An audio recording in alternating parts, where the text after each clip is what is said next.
नमस्कार बच्चों। हमारा पाठ कृतिका पुस्तक का पाठ 2 चल रहा है, मेरे संग की औरतें।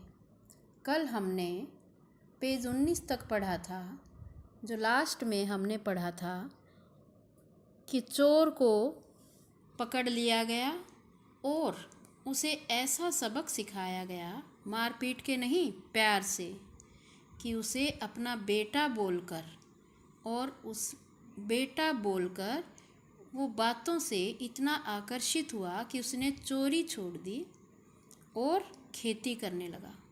चोरी करनी छोड़ दी और खेती करने लगा, सिर्फ बातें सुनकर, मारपीट से नहीं, नानी की बातें सुनकर। जो तरीके से उन्होंने चोर को का चोरी करना, जो बुरा धंधा है, उसको छुड़वा दिया। आगे पढ़ेंगे पेज 20 से। 15 अगस्त 1947 को जब देश को आज़ादी मिली, या कहना चाहिए जब आज़ादी पाने का जश्न मनाया गया, तो दुर्योग से मैं बीमार थी। उन दिनों टाइफाइड खासा जानलेवा रोग माना जाता था। जानलेवा मीन्स बहुत भयंकर रोग माना जाता था, जिसमें जान भी जा सकती है। इसलिए मेरे तमाम रोने धोने के बावजूद डॉक्टर ने मुझे इंडिया गेट जाकर जश्न में शिरकत करने की इजाज़त नहीं दी, चूँकि डॉक्टर अपने नाना के परम मित्र, उनसे ज़्यादा नाना थे, इसलिए कि वो ऐसे पक्के मित्र थे कि वो नाना से भी ज़्यादा थे। हमारे पिताजी उनसे भी ज़्यादा, जो बात बात पर सत्ताधारियों से लड़ते भिड़ते फिरते थे, चुप्पी साध गए। मैं बस्तूर रोती कलपती रही। क्या कोई बच्चा इकलौती गुड़िया के टूट जाने पर रोया होगा? मेरी उम्र तब 9 बरस की थी, इतनी छोटी नहीं कि गुड़िया से बहलती और इतनी बड़ी नहीं कि डॉक्टरी तर्क समझती कि भाई क्यों मना कर रहे हैं, उसको मैं समझ पाती। तंग आकर पिताजी ने मुझे बरदर्स काराम जो उपन्यास पकड़ा दिया। फिर से देखें, उपन्यास का नाम बरदर्स काराम जो उपन्यास पकड़ा दिया। किताबें पढ़ने का मुझे मिराक था। सो जब कुछ देर बाद मैंने देखा कि पिताजी को छोड़कर घर के बाकी सब प्राणी पलायन कर चुके हैं, कि जा चुके हैं, और पिताजी दूसरे कमरे में बैठे अपनी किताब पढ़ रहे थे, तो रोना धोना छोड़कर मैंने भी किताब खोल ली। एक बार शुरू कर लेने पर उसने मुझे इतनी मोहलत नहीं दी कि दोबारा रोना शुरू करूं, कि वो इतनी उसमें मग्न हो गई पढ़ने में, या कोई और काम पकड़ूं। उस वक्त बरदर्स काराम जो मुझे देने में क्या तुक थी, तब मेरी समझ में नहीं आया कि भाई ये किताब मुझे क्यों पकड़ाई गई है। किताब कितनी समझ में आई वह अब तक नहीं जानती, क्योंकि उसके बाद इतनी बार पढ़ी कि सारे पाठ आपस में गड़मड़ हो गए, मिक्स हो गए। गड़मड़ मीन्स मिक्स हो जाना। कितना पहली बार में पल्ले पड़ा, कितना बाद में, कहना मुश्किल है, बता नहीं सकती। पर इतना विश्वास के साथ कह सकती हूँ कि उसका एक अध्याय, जो बच्चों पर होने वाले अनाचार अत्याचार पर था, मुझे पहली बार में ही लगभग कंठस्थ हो गया था। उम्र के हर क्यों हो गया था उसे कंठस्थ, क्यों लगा उसे? क्योंकि जिस टाइम उसके हाथ में वो किताब पकड़ाई गई, उस टाइम उसको ऐसा महसूस हो रहा था कि मुझे यहाँ रोक दिया गया है, जाने नहीं दे रहे हैं, तो ये बंधन है मेरे लिए। उम्र के हर पड़ाव पर वह मेरे साथ रहा और मेरे लेखन के एक महत्वपूर्ण भाग को प्रभावित करता रहा। उसी को आधार बनाकर मैं लिखती रही। जैसे जादू का कालीन, मेरा नाटक नहीं, वह 3 किलो की छोरी जैसी कहानियाँ, वह कठ गुलाब उपन्यास के कई अंश, इसी से रिलेटेड लिखती रही मैं। माँ जी की मन्नत का असर रहा होगा कि मैं ही नहीं, मेरी चारों बहनें भी लड़की होने के नाते किसी हीन भावना का शिकार नहीं हुई, अपने आप को कमज़ोर नहीं समझा, हीनता नहीं आई उनमें। नानी माँ और परदादी की परंपरा बरकरार रखते हुए लीक पर चलने से भी इनकार किए रहीं। पहली लड़की जिसके लिए मन्नत मांगी गई थी वह मैं नहीं, मेरी बड़ी बहन मंजुल भगत थी। अब ये नाम ध्यान से देखेंगे। उसकी बड़ी बहन का क्या नाम? मंजुल भगत। लेखिका की बड़ी बहन मंजुल भगत। घर का नाम था रानी, बाहर का मंजुल। लेखिका अवतार हुआ मंजुल भगत। लेखिका ने उसको नाम दिया मंजुल भगत, क्योंकि लिखना शादी के बाद शुरू किया और अपना नाम बदलकर पति का ग्रहण करने में कोई हीन भावना आड़े नहीं आई, इसलिए पैदाइशी जैन नाम छोड़ भगत बनी। दूसरे नंबर पर मैं थी। घर का नाम उमा, बाहर का मृदुला। मैंने भी शादी के बाद लिखना शुरू किया, सो बतौर लेखिका नाम चला मृदुला गर्ग। मुझे याद है जब हमने लिखना शुरू किया उससे कुछ पहले नारीवाद का चलन हुआ था। शादी के बाद नाम न बदलने का रिवाज उसी ने चलाया था। नारीवाद जो चलन चला था, उससे कुछ पहले नारीवाद का चलन हुआ था। शादी के बाद नाम न बदलने का रिवाज, ध्यान से देखेंगे किससे चला था शादी के बाद नाम न बदलने का, इसलिए मैं इस लाइन को रिपीट कर रही हूँ, 2 बार पढ़ लिया है मैंने। नारीवाद का चलन हुआ था, शादी के बाद नाम न बदलने का रिवाज उसी ने चलाया था। मन्नू भंडारी का हवाला देकर हमसे पूछा भी जाता था कि आप लोग इतनी पोंगापंथी घर घुसू क्यों हो, घर में क्यों घुसे रहते हो, नाम क्यों बदला। हमारे पास इसका कोई ढंग का जवाब नहीं होता था, अब भी नहीं है, पर नाम बदलने में अपने व्यक्तित्व का कोई नुकसान होते मैंने नहीं देखा कि मेरा कोई नुकसान हुआ हो नाम बदलने से। पूछने को तो पिताजी से लोग यह भी पूछते थे, 5 बेटियों से आपका मन नहीं भरा जो हर बेटी के 2-2 नाम रख छोड़े हैं। मुझसे छोटी बहन का घर का नाम है गौरी और बाहर का चित्रा। वह नहीं लिखती। उसका कहना है वह इसलिए नहीं लिखती क्योंकि घर में कोई पढ़ने वाला भी तो चाहिए। खैर, उसके बाद जब 4th-5वीं बेटियां पैदा हुई तो पिताजी ने इतनी बात जमाने की सुनी कि उनका एक एक नाम ही रखा, फिर आगे 2-2 रखने बंद कर दिए, रेणु और अचला। 5 बहनों के बाद एक भाई हुआ राजीव। मज़े की बात यह है कि बीच की 2 बहनें ही लेखन से बची रहीं। अब इन बहनों के नाम, भाई का नाम, ये सब आपको याद हो जाने चाहिए।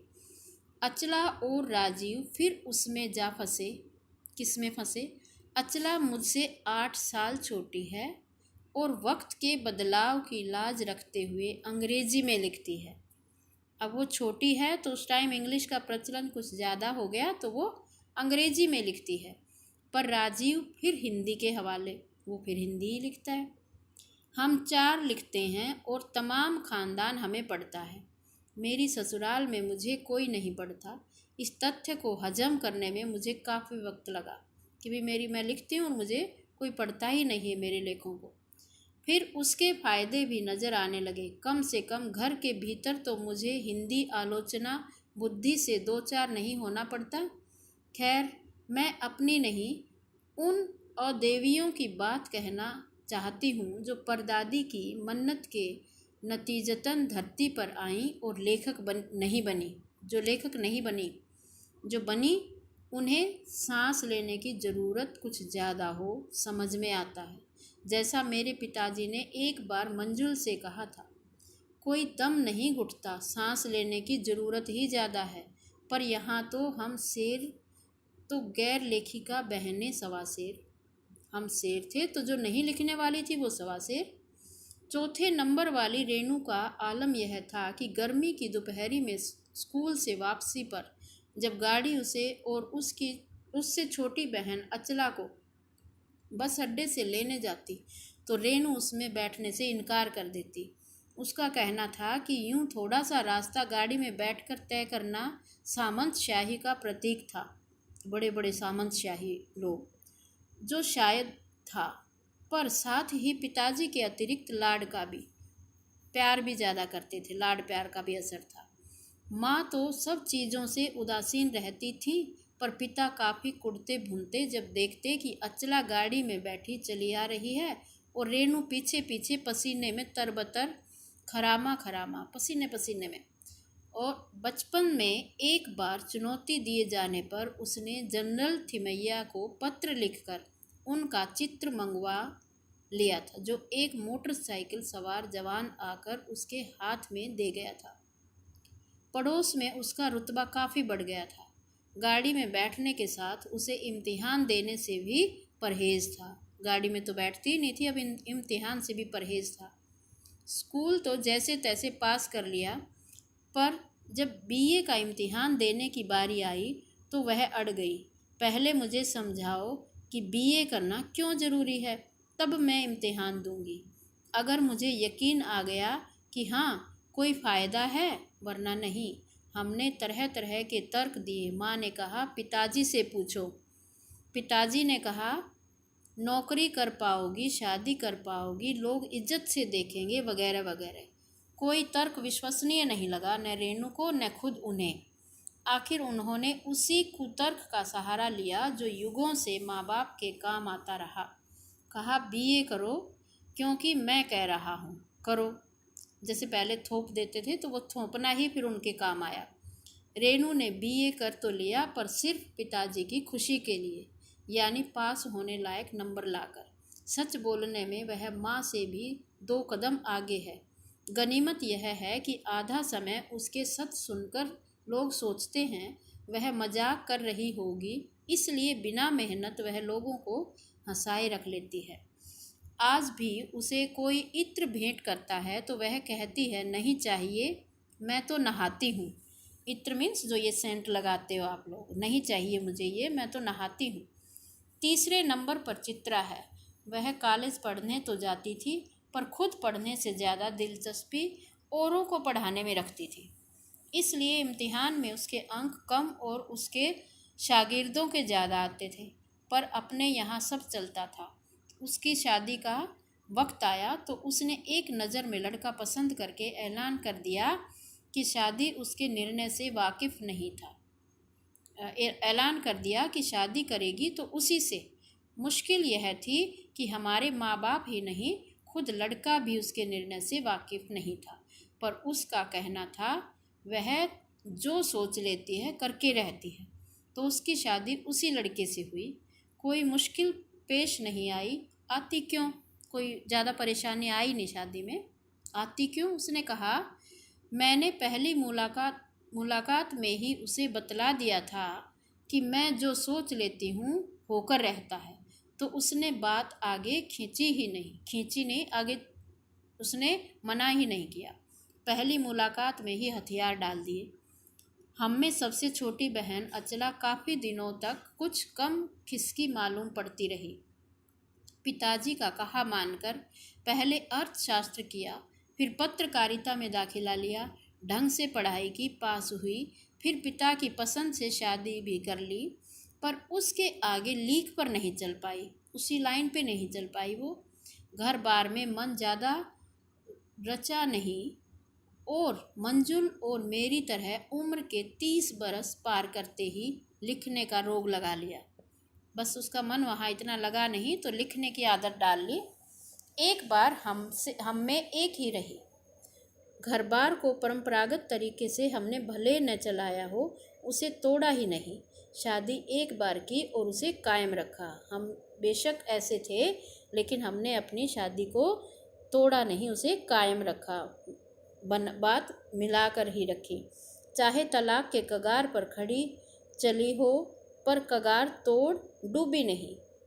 शायद इसलिए कि जैसा मैंने अपने पहले उपन्यास में लिख डाला था, हम सभी विश्वास करती रही होंगी कि मर्द बदलने में कोई प्रयोजन सिद्ध नहीं होता। घर के भीतर रहते हुए भी अपनी मर्जी से जी लो तो काफ़ी है। शादी के बाद मैं बिहार के ऐसे छोटे कस्बे डालमिया नगर में ही रही, जहाँ मर्द औरतें चाहे पति पत्नी क्यों न हो, पिक्चर देखने भी जाते तो अलग अलग दबड़ों में बैठते। मैं दिल्ली से कॉलेज की नौकरी छोड़कर वहाँ पहुँची थी और नाटकों में अभिनय करने की शौकीन रही थी।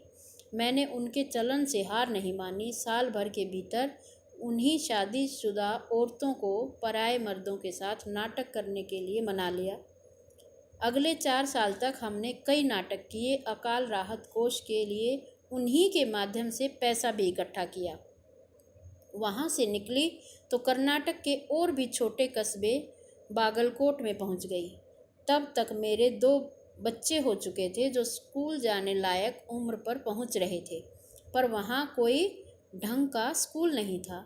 लोगों की राय पर मैंने पास के कैथोलिक बिशप से दरख्वास्त की कि उनका मिशन वहाँ के सीमेंट कारखाने की आर्थिक मदद से हमारे कस्बे में एक प्राइमरी स्कूल खोल दे।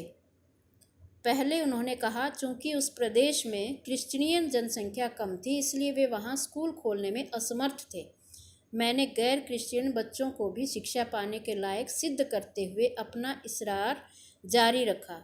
तब उन्होंने कहा हम कोशिश कर सकते हैं, बशर्ते आप हमें यकीन दिलाएं कि वह स्कूल अगले 100 वर्षों तक चलता रहेगा। मुझे गुस्सा आ गया। मैंने कहा स्कूल की छोड़िए, किसी के भी बारे में यकीन नहीं दिलाया जा सकता कि वह अगले 100 बरस तक चलेगा। वे भी गुस्सा खा गए। बोले खुदा का लाख शुक्र है, बच्चों के न पढ़ पाने की समस्या आपकी है, मेरी नहीं। अब बहुत बड़ा पाठ है ये, बाकी कल करेंगे। धन्यवाद।